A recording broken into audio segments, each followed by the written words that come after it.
a net population the size of Inverness is being implanted in Scotland every year. It's only going to be 10, 12 years before Scotland looks a completely different place. That our refugee system is broken, and we need to really, if I had my way, we would leave the UN Refugee Convention.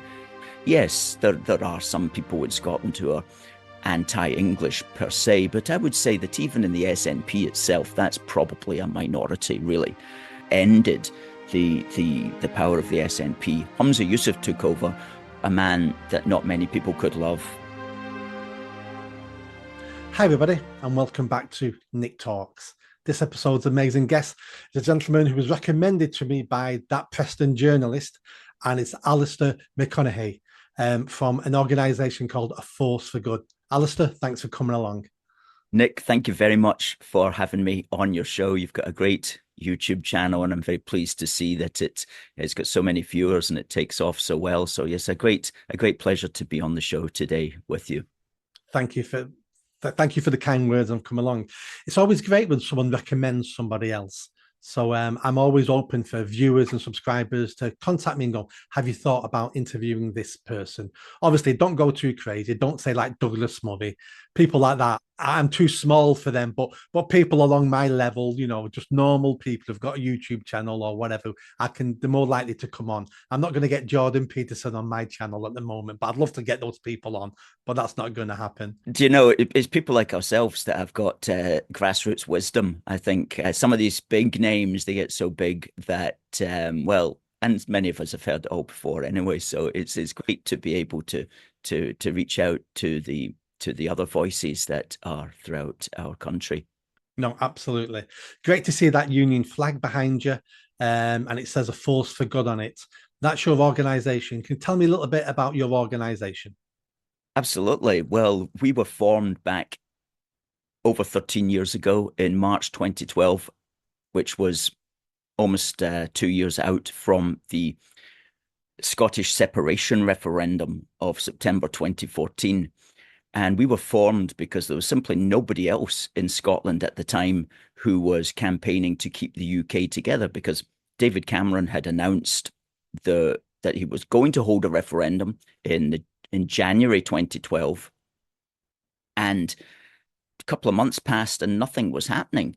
The SNP were going wild. You could see all their people coming together, organising, and there was absolutely nothing on the pro-UK unionist side.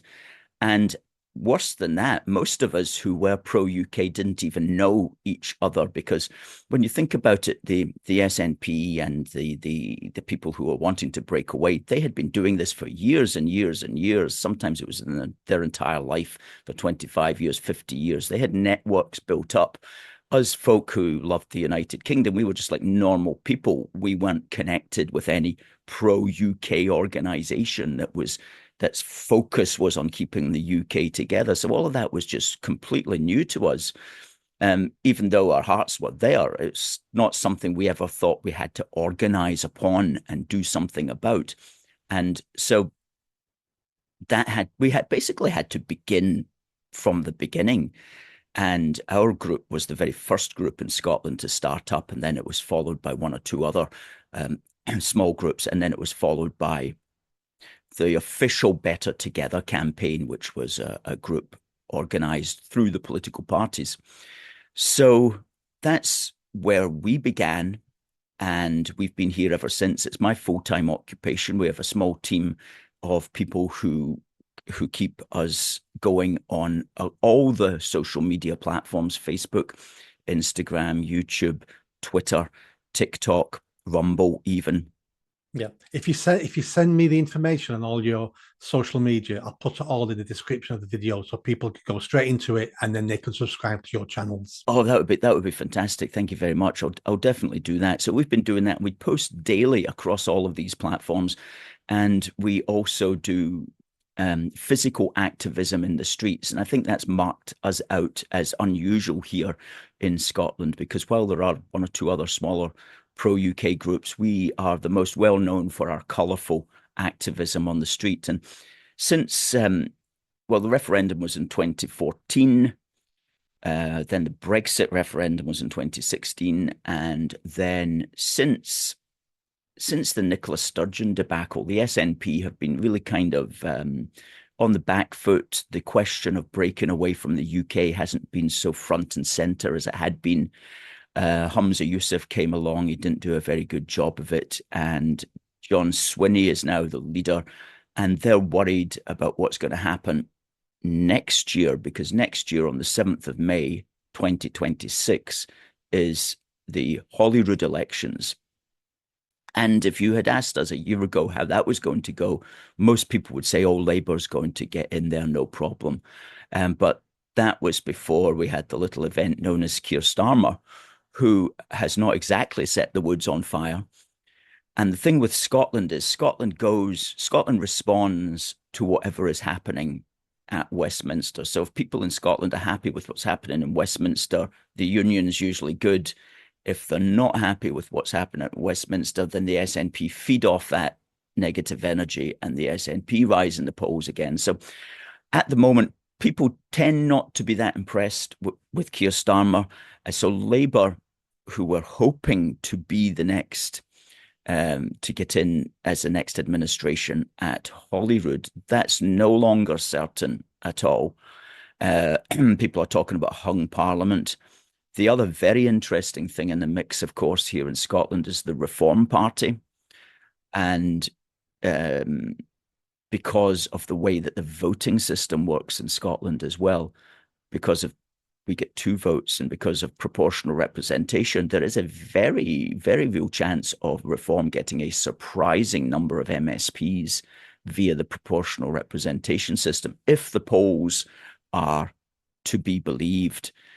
So it's interesting times. But the question of breaking away from the UK is never going to go away in Scotland, and the SNP are always going to rise and fall at a certain level. So those of us who love the UK, we've got to be vigilant, and we've got to keep our ears and eyes close to what's going on.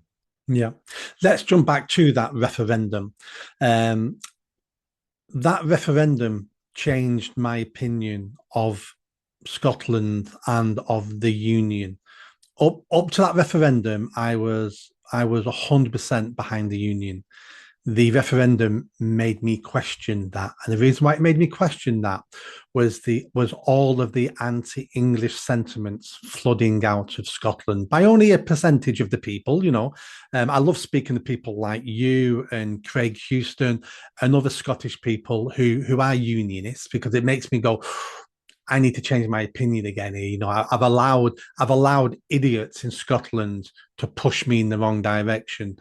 I just felt the anti-Englishness, and I understand why they did that. Well, first of all, they hate those people hate the English anyway. They blame the English for everything, but that was what they used to try to break away from the union. Would that be a fair assessment from me, or did I make that up, or didn't that really exist to that level? But I only saw one or 2 bits that blown out of all proportion. I think there has always been in Scotland, among a small minority of a minority, there has been Anglophobia, is that the word? Dislike of some English people. That's been an element, but I would not want to exaggerate that, really. Obviously, that's the worst of the worst, as it were, and that's always going to be exaggerated in the media, because that's what creates the views and so on. So yes, there are some people in Scotland who are anti-English per se, but I would say that even in the SNP itself, that's probably a minority, really, of people, and certainly of voters who are not members of political parties. It's definitely a minority, but these people do exist, and they do come out with like really stupid stuff, and you just have to do your best either to avoid them or to understand, that they are a minority. But what's the big problem with the SNP though is because they've got that very small minority. When they get power, then that small minority gets disproportionate influence in everything, in politics and in media and so on. So to answer your question, I think some people in England can understandably look up here and say, oh, they're all anti-Scottish, but it's really just a vocal minority of a minority and an embarrassment to the rest of us, it has to be said. So I would urge people in England, yes, I share your pain. If I was down there, I would be getting upset as well, especially back then at the referendum period. I mean, you would switch on the news and they had several SNP MPs in Westminster, and they would always focus on these guys, and they would always be saying something retarded about the union. And I was like, if I was down there, if I was English, I would be hating on these guys. I mean, it would just be absolutely terrible because they were just giving a very bad impression. You know, we were never getting asked our opinion by the media. Normal unionist types weren't being seen. It was your aggressive SNP MPs who always had something to say, which was going to wind up anybody who wasn't on their side. No question about that. I totally understand it. I'm so glad I asked that question. You've made me feel better now. Talking about SNP and talking about the fight for independence, where are we up to with that now? Has that died? Did the referendum basically kill it? Has the experience of the last couple of years of the SNP, has that diminished the percentage of people who wanted independence? Is it? I think the question I want to ask is, where are we up to with people wanting independence? There's always and there always will be a proportion of people in Scotland who just focus on the independence thing. And I don't want to exaggerate the numbers of them, but you're probably looking at 20% of the voting public are hardcore Scottish independentistas. What's the word? Independentist. You can't say it. Separatists. And so they're always just going to be there. So the question is to what extent, and there's always a 20% hardcore unionists as well. It might be 25% on each side who are never going to change their mind. And then in the middle, you've got your 50% who are not really that particularly politically concerned about stuff and will tend to just go where the power and the influence lies and where the wind appears to be blowing. And so immediately after the referendum, David Cameron gave the Scottish Parliament huge new powers in another devolution settlement, and it was all written into what was called the Scotland Act 2018, and it was completely unnecessary actually to do this. But so in other words, what he gave the losers a nice bouncy bed to fall back on and then jump up ever stronger than ever with all these new powers that the Scottish Parliament had, essentially to create mischief, including changing the franchise and all sorts of things like that, which were really destructive in many ways. Because the franchise now in Scotland is so long as you're a legal resident, you get to vote, except at Westminster elections. So I mean, yeah. So a legal resident has a very wide definition. But that aside, he gave them all this nice bouncy bed, so they were reinvigorated when really they should have gone into a period of 10 years of confusion and loss and so on. He just reinvigorated them, and we all warned him against doing that. But did he listen to us? No. So they really were feeling their oats, as it were, even though they had lost in 2014. They were growing and growing and growing, and it was really there didn't seem to be much end to how successful they were until Nicola Sturgeon, in her hubris, decided to go down this whole gender recognition thing, which was her pet project, her things that she was interested in, but the huge numbers of normal Scottish people were just not interested in and were confused by her enthusiasm for it. And it was when all that hit the wall that the party really started to suffer. especially, and around about the same time as well, she she was trying absolutely everything to try to get a second referendum, claiming that she had a mandate. And the Supreme Court turned her down. There was a big case at the Supreme Court, and the Supreme Court said, no, you don't have, I can't remember exactly what it was. I need to just go back and check what the actual question was. But the Supreme Court said, no, you're not able to have a second referendum. That is the mandate of Westminster. So it was that, and around about the same time when the Scottish Secretary of the day, Alistair Jack, refused her gender recognition bill. He said it's not appropriate for the UK to have a separate regime in Scotland. And at around about the same time as well, there was quite a lot of publicity about men dressing as women, getting into women's prisons, violent men as well, potentially. Also raping them and also impregnating them. Yes, horrible, horrible tales of that, and so that really just ended the power of the SNP. Humza Yousaf took over, a man that not many people could love. Useless. Yes. And then John Swinney, who has got the personality of, a used tennis ball. He is now in charge.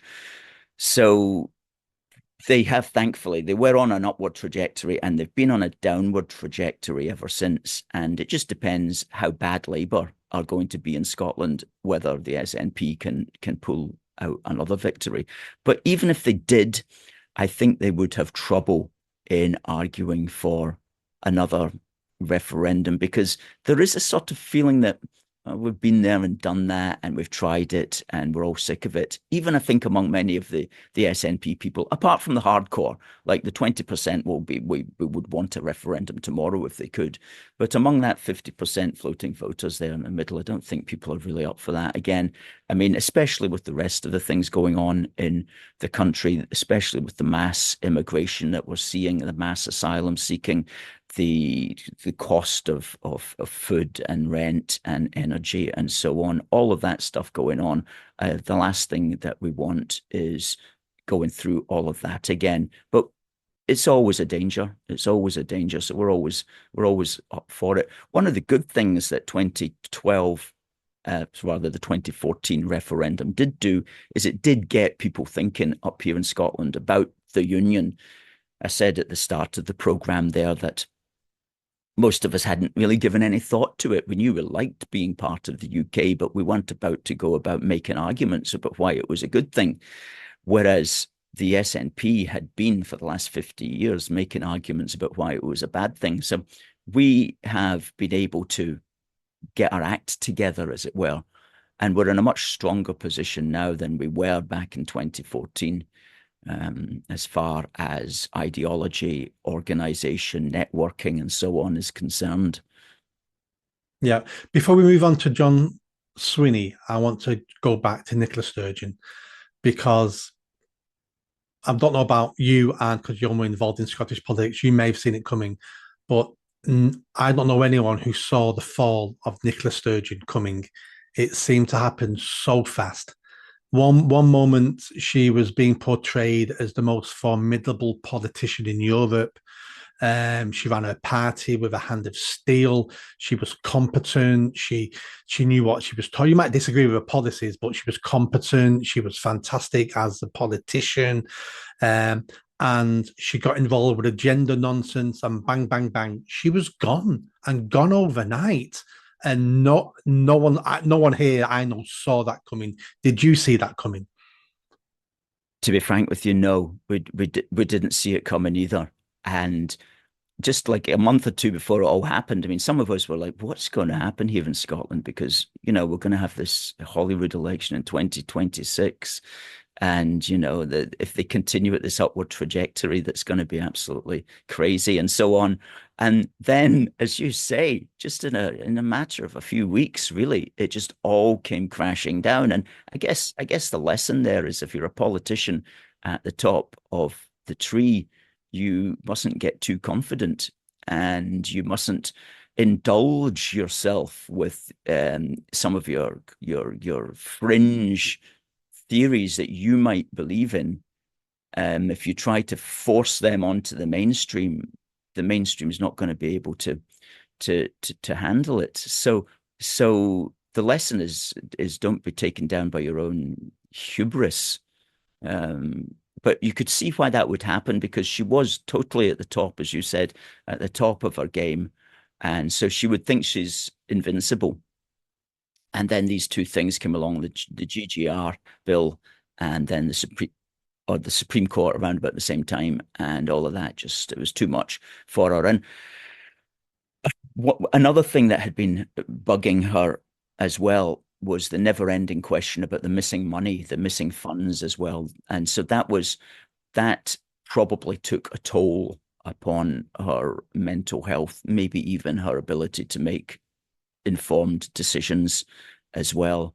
And that's never been resolved. We still don't know really where all that went to. £600,000 donated to the party, specifically meant to be ring-fenced for a second referendum, and it all disappeared into the mix in some way. Possibly we'll never get to the bottom of it. But again, that shows the hubris of that party at that time, thinking that they could do that sort of stuff and not suffer any consequences. Yeah, I mean, when you're a top politician, there's many people below you who want your job in your own party, people who you think are your friends, and people will pull you down if they get an opportunity for them to get an opportunity to replace you. So even though she looked formidable, and she was at that time, people under her wanted her position and wanted extra power, wanted stuff, and eventually they found a way to bring her down. Let's jump to the modern day now. John Swinney. John Swinney is the first minister. Scotland, like the rest of the country now, has some major issues, especially with mass immigration, with asylum, running out of money. And Scotland have got other issues as well. Of since the SNP have been running the country, your NHS, isn't doing well. Used to have the best education in Europe. It's one of the worst education systems in Europe now. All these issues, and John Swinney's only been in post now for about a year or something. Is he better? He may not have the personality, but is he better? Is he a serious politician? Is he more of the same? And I read the other day that Glasgow has got a real issue with mass immigration, and they're running out of money, and they're looking at sending people there to other parts of England now, just to get rid of them. What's going on there, and what is your organisation doing about it? Well, goodness me, John Swinney used to be the leader of the SNP as well. So this isn't the first time that he's been the leader of the SNP. He did stand in for a while. I think it was after Alex Salmond, but he's known as, in SNP circles anyway, as a safe pair of hands. He's very boring, really, to be frank with you. He doesn't have a personality in the way that Nicola Sturgeon had, or even in the way that Humza Yousaf had. So he's a bit of a kind of he's Keir Starmer, but Scottish. Yes, he's dreary, but he is also very dangerous, of course, and he masks a lot of foolish, as far as are concerned, foolish policies under this kind of retired schoolmaster, retired minister, even impression that he gives. And you say about immigration into Scotland, yes, that is a big issue, and I believe largely they're covering up the extent to which Scotland is being subjected to levels of immigration that are unprecedented, just like, of course, England. Fewer in Scotland, but still, as far as relatively speaking is concerned, massive numbers. For example, in last year, October 24, the National Records of Scotland released a report on the population of Scotland, which was really just deep sixed. I happened to notice it because I noticed a tiny little few paragraphs in the corner of the Daily Record Daily Telegraph one day.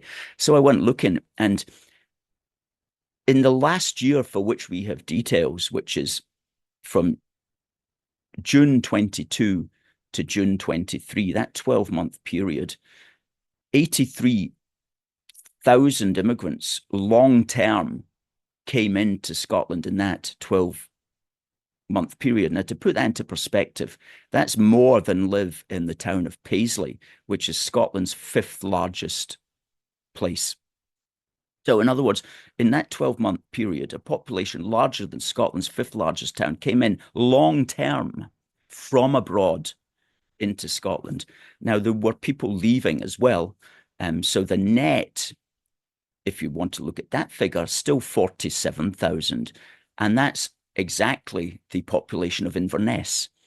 So I prefer to use the gross figure, but even if you use the net figure, that's still a new city the size of Inverness being added to Scotland per year. Now, I think that's utterly unsustainable. Now, that's the last time for which we have figures, and that's 2 years ago. So there's been another 2 years since. There's almost certainly been another 2 Invernesses have been established in Scotland and in the big cities. And so the question is, how on earth can the infrastructure cope? And I know that the infrastructure is struggling, completely struggling. I mean, I just need to get the bus into town. I call it the Mogadishu Express, which is not perhaps a very favorable term to use, but you get the idea. It's like, what on earth is going on here? And well, we know what's going on. There's mass importation of people. Now, most of these people will be legal immigrants being brought in for the care sector. There's a huge number of foreign students in Scotland, huge numbers. In fact, if you go into Glasgow, all the new builds, it seems like all the new builds anyway, big, huge, big buildings, it's all student accommodation. And it's all for foreign students. Because Alex Salmond set up free tuition fees for Scottish students, and these tuition fees are capped at £10,000. So if you're a Scottish student, you can theoretically get free tuition. However, what they don't tell you is that these universities look on the Scottish students as the least profitable because they're only getting £10,000 out of these guys each. So they open up their classes to foreigners that they charge £25,000 for, and they actually have a limit on the number of Scottish students that they'll have. So it's one of these ridiculous consequences of what was meant to be a well-intentioned theory, that in fact now fewer Scots are getting to university because they're getting prejudiced against because they're only worth £10,000 each, whereas the universities can charge the foreigners as much as they want. So that's these all these universities and colleges bringing in thousands and thousands per year. John Swinney wants to have a student graduate visa for these foreign students so that once they graduate from Strathclyde University, Glasgow, Edinburgh, wherever, they can stay in the country and look for a graduate job. Well, nobody, apart from us, have confronted him and said, well, that's prejudicing all the Scottish graduates who are suddenly in this massive marketplace of graduates. You're saying everybody can search for a job. Wouldn't it be better to get the foreigners, out so that the Scottish graduates can at least try to get a graduate job without you swamping the market with a load of foreign students? That seems to me logical, and that doesn't seem to me wrong in any way. But John Swinney, for some reason, wants to keep all these people here. So I think that's just betraying Scottish students in so many levels. But he's doing that because he's a mass immigration enthusiast. For whatever strange reasons are going on in his head, he wants open borders, as does the entire Scottish political class. And they want these levels of mass immigration to continue. Now, if a net population the size of Inverness is being implanted in Scotland every year, it's only going to be 10, 12 years before Scotland looks a completely different place. It might not even be that long. It will be, you'll be going into little villages and just seeing, well, the rest of the world. And it's the same, of course, in England. It's the same, of course, all over. And this is why alternative voices are are rising now. And John Swinney is well aware that there are alternative voices who are raising their head now to say we don't want all of this mass immigration. He frames that as they all do, as a threat to democracy. We can't have these other ideas coming in to our society. We can't have people who are against mass immigration and mass asylum seeking. That would be undemocratic. Let me tell you what you're heading for here. So I'm from Manchester. Everyone's heard of Manchester. 2021 census, we found out in Manchester that a third of the residents of Manchester were born abroad, and white English is now a minority in Manchester. Goodness me, in Manchester of all places. So Manchester, Birmingham, and London, white English now a minority in the three biggest cities in England. And a third of the people who live in my city weren't even born in my country. Absolutely shocking. That's happening across the country in towns and cities everywhere. Indeed, and it's happening all over the United Kingdom. And people like yourself have had direct experience of these sorts of things. So many people in Scotland, though, haven't, because Scotland is outside of the central belt. It really is a rather rural area. And so people who live in these lovely little towns and villages throughout Scotland, they really, bless their hearts, they don't have any idea of what's happening in the big cities, particularly in Glasgow and as well as Edinburgh and the other major areas of population. And here in Glasgow, for example, there's been a little bit of controversy over the Refugee Resettlement program as well, because the way it works is when you get off the boat at Dover, you claim asylum, you're an asylum seeker, and they put you in a hotel, which is paid for by the taxpayer and so on.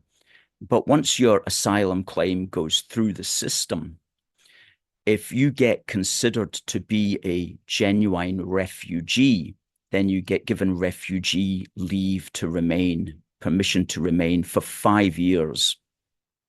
Now, after 5 years, you can apply for indefinite leave to remain and so on. However, when you get that refugee status, it means you've got 8 weeks to leave the hotel and find your own accommodation, which I can't imagine is actually very easy for somebody from Syria who can't speak the language, who's got no skills, and who is, if we want to accept their claim, a genuine refugee. They have now got to find somewhere to stay.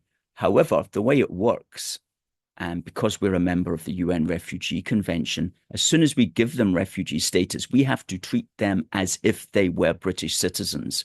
That is, we have to give them access to social housing, access to housing benefit, access to universal credit, access to the NHS without having to pay a surcharge or anything like that. So they do get a very generous package, courtesy of our membership of the UN Refugee Convention, which requires us to treat them in that way. So they've got 8 weeks to leave the hotel. They've got to find somewhere to stay. Now, a few years ago, the SNP and Glasgow City Council thought they would virtue signal to the rest of the world, because they would say, well, refugees are welcome here. And they thought that gave them a nice, warm, fuzzy feeling to say that. But like all of these silly people, they don't think, well, what's the logical consequences of saying that? The logical consequences is that all the refugees looking for a home have all come up to Glasgow, where we've got a very a system that benefits them. So they all rock up outside Glasgow City Chamber saying, give us a flat, give us a flat. And that's why they get to the top of the list, to top of the housing list, because you might have been living with your parents for the last 10 years looking to move out to a council house, but you've at least got a roof over your head. So the council goes, well, Jimmy over there is living with his parents, but he's still got a roof over his head. This guy at the front door here from Syria needs a house. And if we don't give him a flat or somewhere to stay, he's going to be living under a bridge. literally. So all of these refugees automatically get to the top of the list because they have literally nowhere else to stay unless they get a flat from the council. Whereas all the indigenous Scottish and British people throughout, and this is happening everywhere, of course, all the indigenous Brits who are maybe got a roof over their head in some way, maybe not ideal, they won't get considered.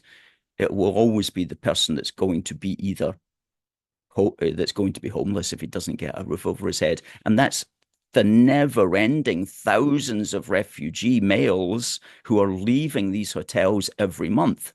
They're automatically going to the top of the housing list because that's an inevitability of the way that the system works.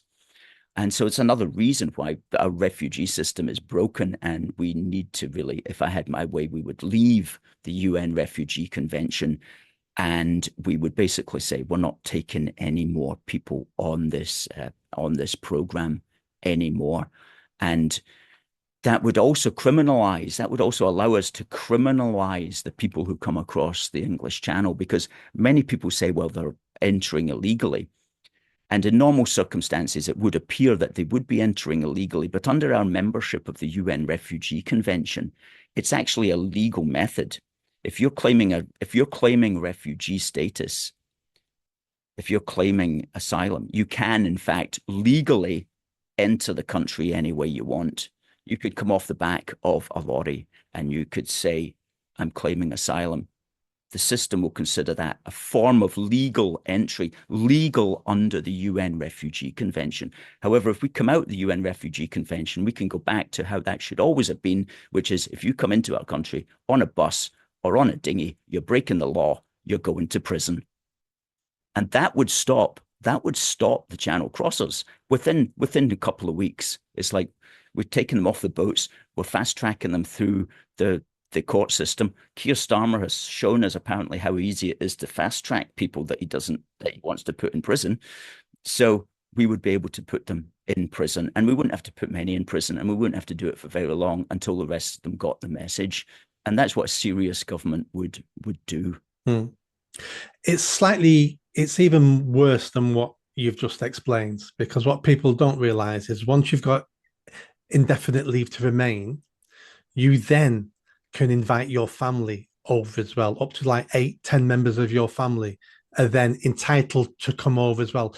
That's why we only see young single men coming. They're the foot soldiers. They're the ones to get into the country, get leave to remain. Then they invite their families over, who then can legally come as well. Yeah, that's utterly, utterly awful, because these are big families as well. And and the apologists for that will say, but if you don't allow him to bring in his family, you're breaking up his family. And I would say to that, well, he's free to go back to where his family live and have a nice and stay with them. You know, he doesn't have to come. It's not upon us to solve the world's problems. Emmanuel Macron, whatever you may think of him, he came up with a good phrase. He said that we cannot embrace all the misery of the world.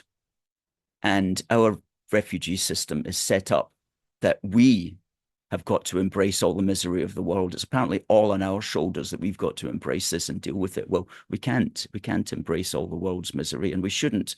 And this whole thing as well, the UN Refugee Convention, it was set up in 1951. I looked into this. The population of the world in 1951 was 2.5 billion.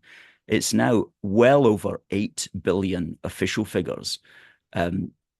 So over 3 times the population of the world. So it was made for a different era, and it was made to address a different problem as well. It was made specifically to address the displacement of peoples after World War II. It wasn't, to my understanding, it wasn't thinking about the displacement of peoples in Central Africa. And it certainly wasn't thinking that this was going to have to be Europe's problem to deal with. My own thing is that all refugee systems should be orientated towards the continents and the areas themselves. So if you have refugee problems in Africa, it's for Africans to sort out. Refugee problems in the Middle East, for the Middle Eastern nations to somehow work out. But the idea that we have to try to solve problems in Central Africa, you know, what on earth? What mentality thought that was a good idea?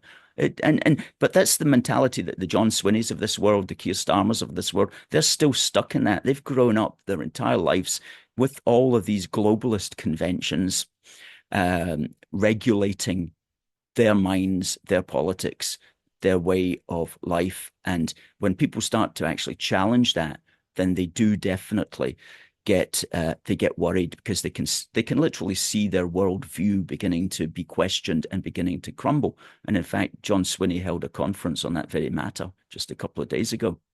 Oh, we'll get into that in a second. Let me tell you what I think about immigration, asylum seekers, and all that. I think the compassion of the West is damaging the third world. So we think we're being compassionate by allowing these people to come. But what we're really doing is we're turning those men who come, we're turning them into cowards. We're incentivizing them to run away from their countries, their family, their neighbors, and their problems and come to the West. Who are the people who leave these countries? The fittest, the youngest, the wealthiest, of all fleeing the third world to go somewhere better. That leaves the third world in a worse position than it was before those people exited. So then the country becomes even more of a basket case. So even more people then want to leave. We're incentivizing the third world to become the fourth world, basically. A good example of this is the NHS. The NHS is basically a modern slave organization. Instead of spending money in training citizens in the UK to be the next nurses, the next doctors, the next care workers, what we do is we say, that takes too long, it's too expensive, it's too complicated. I tell you what, we'll go steal medical staff from around the world. We'll leave the poorest countries in the world with less medical staff. They can train them, they can use their taxes to train them up, and then we'll go and steal them. And everything we're doing, we put this veil of compassion and tolerance, and aren't we pink and fluffy? But everything we're doing on this matter is damaging the poorest countries in the world. And we need to stop.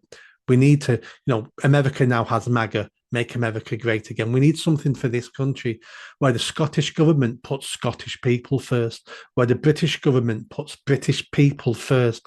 We're not here to solve the world's problems because when we do try to solve the world's problems, we make them worse because we don't understand other parts of the world.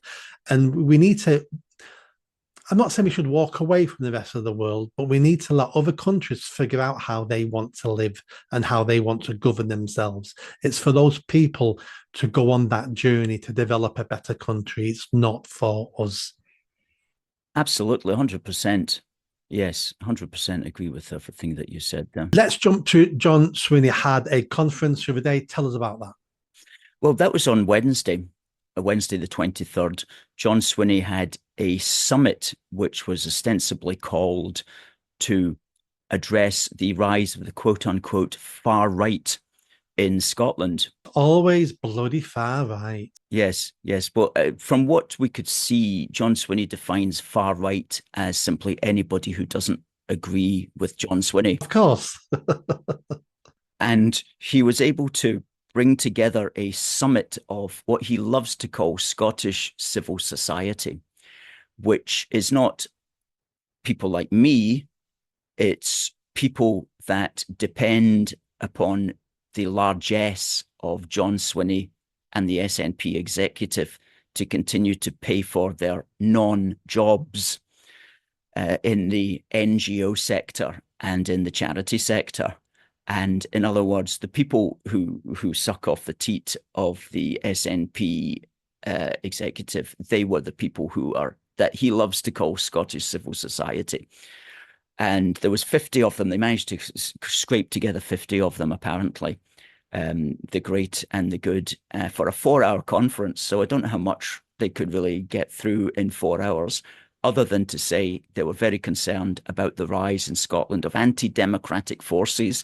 Interestingly enough, these, if we presume what he's meaning, a certain political party that's doing quite well in Scotland at the moment, is actually not an anti-democratic force. It's actually literally a democratic party. But he regards the rise of any democratic parties that don't agree with him as potentially anti-democratic. That's the way these guys do it. You know, we don't think in those sneaky terms. We might say, well, I don't like that particular party, but I'm going to try to contest it at the ballot box. They'll look at us and say, well, we don't like that party. We're going to try to stop it even getting into the democratic system. They're really the anti-democrats. They're really the fascists, if you want to use that word. And we're seeing this all over Europe, aren't we? With the PEN, with the ADF in Germany, with the Romanian elections, because the elite across Western Europe are terrified. They can see changes coming and they can see that change isn't going to benefit them. And they're doing everything they can in the hope that they can stop this change. And they're attacking democracy to stop the change. It's obvious. Yes, yes. So going back to, they're blatant about it, these people. They're blatant about it. And they think that we don't notice how blatant that is, like putting people in jail and things like that. Is just incredible. Anyway, going back to Wednesday, our organization, A Force for Good, we're not, we don't promote any particular political party, because people who are for our organization are members of all parties and none. However, we do like to the extent that we can, influence the conversation, the political conversation from the sidelines, in order to be noticed and in order to get discussions going. And I think we've been fairly successful in doing that. So we turned up outside his conference, which was held in a prestigious building just next to Queen Street Station called the Merchant's House. We turned up with our quite controversial banners, I have to say. So rather than turning up with banners that saying, we're not far right, or please listen to us because we're actually quite nice and we've got a logical opinion, rather than going down that line, we just came out like, boom, mass deportation now. I'm going to put these photos over this video as we're talking now. Okay. And we also had another banner which said, asylum frauds out, which is another great phrase, because it implies, as we know, that most of these guys are actually fraudulent asylum seekers, just chancing their arm, understandably so, to gain the benefits of our incredibly generous refugee system. I mean, unbelievably generous what we give these guys, all unnecessarily so as well. So we turned out with those banners, and we did get onto STV. We got interviewed by LBC, and we got the banners. They were portrayed in yesterday's Daily Record newspaper and Sun newspaper, and also we got a mention in the National newspaper as well. So, as well as the pictures that we took going quite well on social media. So it was definitely a good piece of 2-hour activism that we did. And as far as the reception of passers-by was concerned, we only had one person who was aggressive, but most people were like, oh, good on you, mate, agree 100%. Even at a bus driver passed and pushed his window to the side and goes, you're absolutely right, mate. So good reception, except one person who, believe it or not, was a refugee caseworker. So, okay, I can understand him feeling that we were not perhaps being, I can understand him being annoyed. After all, that's his job. Is he gets money from the what I call the invasion migration industry, which we pay for, by the way. I mean, when you think about the extent to which we are funding our dispossession, we pay the entire legal establishment that make hundreds of millions from legal aid for asylum seekers. Okay, you don't even have to be a citizen to get legal aid. That's wrong for a start. So that should be defunded. So you take out all the lawyers who are living high on the hog by just saying no legal aid for any immigration or asylum case, except in extreme circumstances. And all these NGOs as well. The NGO that he worked for, I bet you, it would be getting government funding from Holyrood, no question about it. Absolutely. I mean, I come out of the charity sector. I set up an award-winning charity. I've seen the corruption, the fraud, the incompetence in the charity NGO sector. They are just feathering their own nests. Very small, tiny local charities do great work, but the bigger the charity gets, the more, I don't mean corrupt as in they're stealing the money, but corrupt as in they're not doing what you think they're doing with all that government money. Yeah, yeah. And I don't know what it's like in England, but here in Scotland, if you want to set up a charity that's going to apply for government funding, you've got to have written into your constitution all sorts of the politically correct things that the government of the day demands. So you can't, like, I couldn't set up a charity without saying that, yeah, we're going to hire a certain number of people for of this extraction or that sexuality or gender, and here's our plan to promote gender equality in the workplace, and blah blah blah. You have to submit all those politically correct documents to show that you're totally 100% with the program. But we don't have that in England yet. No, no, right. Well, I think the SNP learned that from the Soviet Union by the sound of it, quite frankly. So yeah, all of these groups need to be defunded. The NGOs and the so-called charities that deal with the immigration invasion industry, they all just need to be defunded. And if you defunded them of billions, ultimately at the end of the day, then that would take the wind out of the sails of the invasion, essentially the immigration invasion, which it almost amounts to basically an invasion. Yeah, I mean, it's a multi-billion pound industry. When you look at all the charities, their pensions, the great salaries that the top people are getting, then you look at the hotel chains, you're looking at security firms, catering firms, cleaning firms, you're looking at the solicitors, the lawyers, the barristers, the coach companies who are taking people from the beaches. When you look at who's making money out of this, there's thousands and thousands of companies and sectors making billions and billions and billions. And that's what's keeping this going. It's a Ponzi scheme.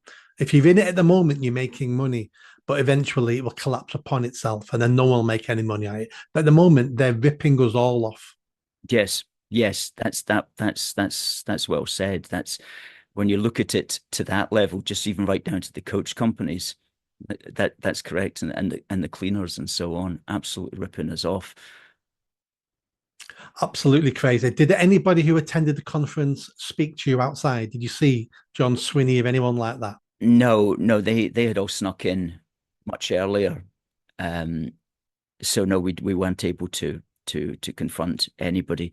But if we had, we would have asked John Swinney, why does he see a logical cap on the numbers who enter Scotland each year? And if he doesn't, why doesn't he see that logical cap? Because he's clearly just wanting it to continue, and he'll double down on it. He'll say we need more of it. So like 83,000 people gross immigration in 12-month period alone into Scotland's not enough. We need more. And it to get back to the Ponzi scheme as well, he always says we need skills. Well, the more people that you bring in, the more people need goods and services, the more people need to be attended to. So the more people you need to bring in order to cater for them, you see. So there's really no end to that argument. More mass immigration begets more mass immigration, which begets more mass immigration. It is just a rolling thing rolling down the hill. And so also this idea that you need to have a growing economy as well, that you need mass immigration to grow the economy. I mean, when you look at that, even by their arguments, which is, oh, it increases the overall GDP, it doesn't really increase the overall GDP at all. And that's the wrong measure anyway. The measure should be the gross domestic product measured per person, per capita. And even then, it still doesn't make much of a difference at all. So he's wrong on that idea. And he's also... The question should be, are you, Alistair, are you benefiting from mass migration? Is your wife, is your mum, are your neighbours benefiting from mass migration? Because if they are, then you could argue it's a good thing. But if you're not benefiting from it, if your rent is going up, if you can't afford to buy a house because there's no houses to buy, if you can't get your kids in a local school, if crime rates are going up, if assaults and rapes are going up where you live, all down to mass immigration, then you might be thinking, well, the country might be earning more money, but my life's getting worse. That's how we need to measure this. Exactly. That's right. That's right.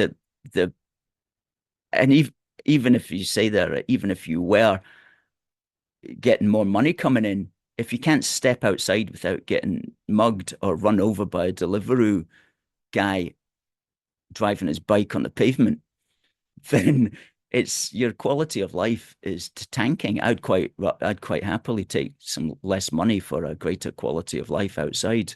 No, absolutely. I think everybody would.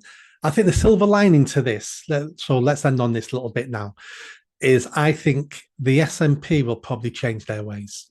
I think the SNP will get a spanking next year at the Scottish elections, and then they will go, right, we've lost so many seats and so much support to reform.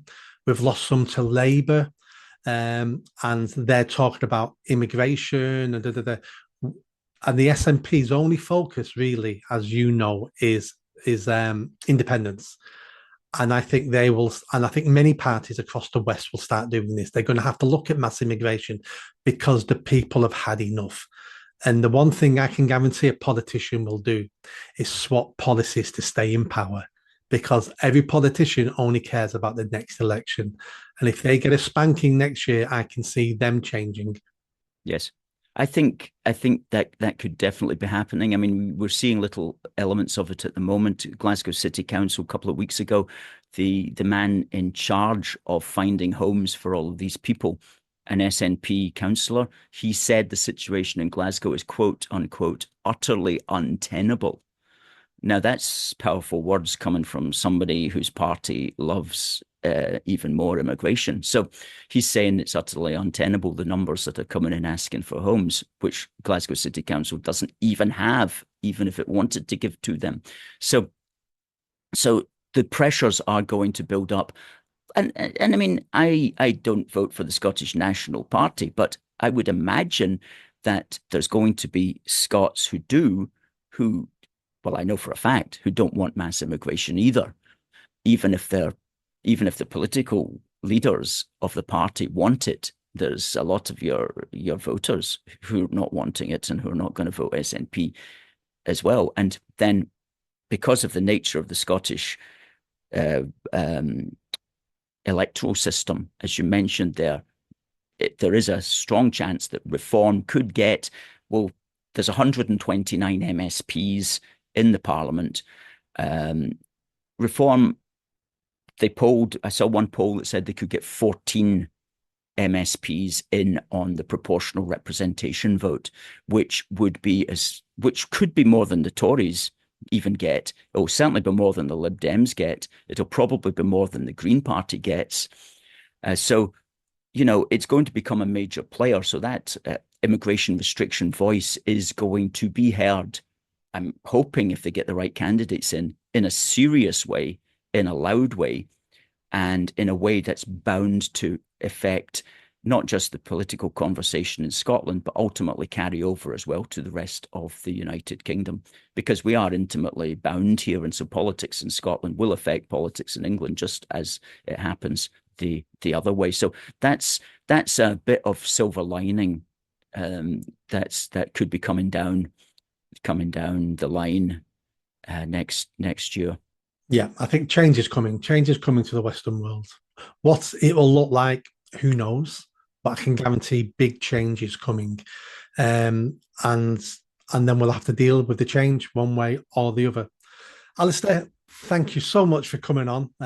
So glad I chatted to you. You've changed my mind on the union again. I'm more leaning towards we shouldn't allow a few loud-mouthed idiots make me want to break up the most successful union in the world. I see the Welsh, the Northern Irish, the Scottish. I see those people as my cousins because we're a family and we're stronger together, and that's how we need to remain. I hope the SNP gets spanked next year. I hope Labour gets spanked. And we need some new voices and we need some new policies in this country if we're going to save the United Kingdom. We absolutely do. We absolutely do. Thanks for having us on your show and enabling me to discuss these issues with you, Nick. It's been a pleasure. Pleasure's all mine. See you soon. See you.